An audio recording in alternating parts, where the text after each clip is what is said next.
মন্ত্রীর গড়ে ফের সরকারি হাসপাতালে চিকিৎসায় অনিয়মের অভিযোগ। প্রয়োজনীয় কাগজে স্বাক্ষর না পাওয়ায় হলো না অন্তঃসত্ত্বা চিকিৎসা। অবস্থার অবনতি হলে রেফার করে দেওয়া হয় রোগীকে। প্রতিবাদ করতে গেলে জোটে দুর্ব্যবহার। ঘটনায় ক্ষুব্ধ প্রসূতির পরিবার। ঘটনাটি ঘটেছে মালদহের হরিশ্চন্দ্রপুর 2 ব্লকের মশালদহ বাজার ব্লক প্রাথমিক স্বাস্থ্য কেন্দ্রে। স্থানীয় সূত্রে জানা গিয়েছে, মশালদহ গ্রাম পঞ্চায়েতের সোনাপুর গ্রামের বাসিন্দা ফজরুল রহমান অন্তঃসত্ত্বা মেয়ে রেণু খাতুনকে মশালদহ বাজার ব্লক প্রাথমিক স্বাস্থ্য কেন্দ্রে নিয়ে যান। কর্তব্যরত এক নার্স রেণুকে লেবার রুমে নিয়ে যান। গর্ভে রক্ত জমাট হয়ে আছে বলে জানান নার্স। মহিলার বাবাকে ঘোষণাপত্র লিখে দিতে বলা হয়। ঘোষণাপত্র লিখে দিতে না পারায় ভর্তি নিতে অস্বীকার করেন নার্স। প্রতিবাদ করলে মহিলার বাবার সঙ্গে দুর্ব্যবহার করা হয়। চিকিৎসার অভাবে ছটফট করতে থাকে অন্তঃসত্ত্বা মহিলা। রোগীর অবস্থা সংকটজনক হতে শুরু করলে বিনা চিকিৎসায় চাচল সুপার স্পেশালিটি হাসপাতালে স্থানান্তর করে দেওয়া হয় বলে অভিযোগ। মালদার সরকারি হাসপাতালে অনিয়মের অভিযোগের ছবি দেখানো হচ্ছে, যেখানে অন্তঃসত্ত্বার চিকিৎসা না করেই রেফার করে দেওয়া হলো হাসপাতালে।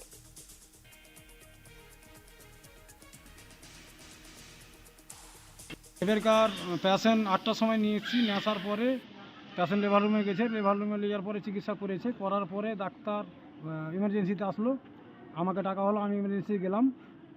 যাওয়ার পরে সিস্টার আমাকে বলছে কি যে আপনার মেয়ের বাচ্চাদানিতে অল্প ব্লাড জমে আছে। তো ভালো কথা, ব্লাড জমে হয়তো আর কোনো চিকিৎসা করতে হবে, বা চিকিৎসার জন্য তুলে এসেছি আমি। এবারকার বলছে কি ব্লাডটা কী কারণে আছে, কোথায় আছে, তোমাকে সম্পূর্ণ লিখতে হবে। আমাকে বলছে ওগুলো পুরো লিখে আপনার সিগনেচার দিয়ে আপনার দায়িত্বে থাকবে। আমি সিস্টারকে বললাম, দিদি আমি তো এগুলো লিখতে যাই না, আপনি লিখে দেন। লিখে দেওয়ার পরে আমি সিগনেচার করে দিয়েছি, আমার দায়িত্বে থাকবে। যদি অসুবিধা হয় আপনি রেফার করবেন, আমি চাঁচল বা মালদা নিয়ে যাবো, ভালো জায়গায় নিয়ে যাবো।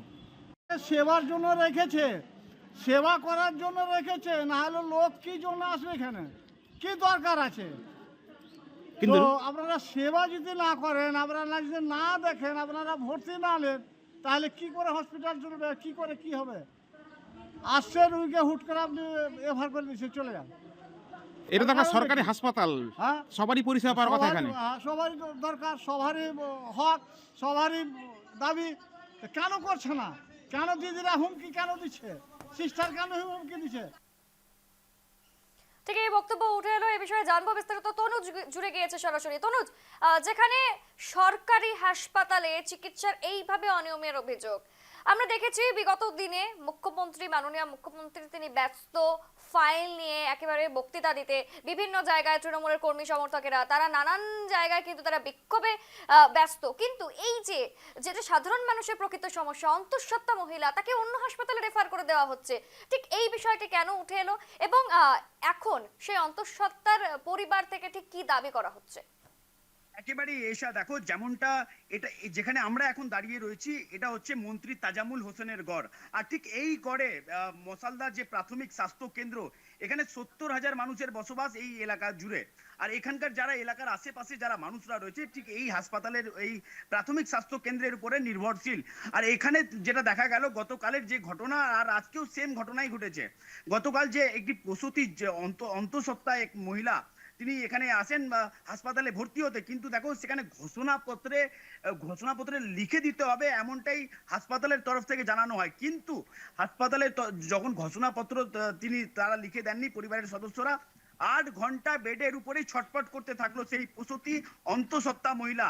আর যেটা পরিবারের লোক যেটা অভিযোগ আরো করছে, যে এখানে কোনো রকম ভাবে চিকিৎসা মেলে না। হাসপাতালে বড় বড় বিল্ডিং থাকলেও চিকিৎসকরা সঠিকভাবে আসেন না, এখানে কোনো রকম ভাবে পরিষেবা মেলে না। এখানে একেবারে দুর্নীতির আতুর ঘর তৈরি হয়ে গেছে, যেটা যারা স্থানীয় বাসিন্দারা ওটা অভিযোগ করছে। আর আমরা এসে দেখো, শুধু এটাই তাই নয়, এখানকার যারা স্থানীয় বাসিন্দারা, ঠিক আমার পিছনে যারা দেখতে পাচ্ছ, এরা এখন মূলত বিএমওএইচ এই হাসপাতালে আসেনি না, খোঁজ খবর রাখেন না। আর এলাকার যিনি মন্ত্রী তাজামুল হোসেন, উনিও খোঁজ খবর রাখেন না। প্রচুর অভিযোগ এখানে এসে আমরা যেটা দেখলাম। আর বিএমওইচ এর সঙ্গে যখন আমরা কথা বলতে গেলাম, তখন আমাদের নিউজ লাইভ বাংলার সঙ্গেও একেবারে দুর্ব্যবহার করা হলে সেই ক্যামেরায় বন্দিও হয়েছে সেই ছবি। আর আমরা এখানকার যারা স্থানীয় বাসিন্দারা রয়েছে তাদের কাছে আমরা অভিযোগ শুনবো। কি অভিযোগ, এখন কি হলো, কি আপনাদের অভিযোগ এতদিন ধরে? মানে এতদিন থেকে যেটা হচ্ছে যে এখানে কোনো পরিষেবা পাওয়া যায় না। বিএমএইচ হয়তো মাসে একদিন কোনো দিন দুই দিন আসে, তাছাড়া আসে না। এবার ও আসলে হয়তো বেরিয়ে চলে যায়, কোনোদিন একটাই আসে, কোনোদিন দুটোই আসে, এই অবস্থায় হসপিটাল হাসপাতালে কি পরিষেবা পাওয়া যাচ্ছে? কোনো পরিষেবা নাই। মানে ডেলিভারি আসলে রাস্তা লাভ, এখান থেকে মানে চলে যাও, মানে হবে না এখানে কোনো নাই চাচো। আর পুরো হসপিটালের বাউন্ডারির ভিতরে মদের বোতলে ভর্তি হয়ে আছে, প্রচুর মদের বোতল। সেগুলো আপনি ঘুরে দেখেন। আপনার এলাকায় তো মন্ত্রী তাজামুল হোসেন রয়েছে, আসেন? ও আসেই না। একবার কোথায় ব্যস্ত তারা? একবার এসছে পুরুষ DMS প্রশ্ন করো, কোথায় ব্যস্ত তারা? বলছি, শুধুমাত্র তারা কোথায় বিক্ষোভে? ব্যস্ত থাকছে? কোথায়? ওরা ব্যস্ত থাকে ভোট নিয়ে, মনে হয় নিজে ভোট নিয়ে ব্যস্ত। কোথায় থেকে আসবে টাকা পয়সা নিয়ে আপনার চললো, এই তো কাজ ওদের এখানে। এখন পর্যন্ত তাজিমুল আজকে বিগত 5 বছর হয়ে গেল, মনে হয় একদিন এসছে ডিএম আসার অর্ডার, সেই দিন তাহলে শুধু কি ভোট নিল নাকি? ভোট নিল আর কি। আচ্ছা, বলছি আরেকজনের কাছে যাব, বলছি যে আপনার কি অভিযোগ, আপনি কি অভিযোগ করছেন?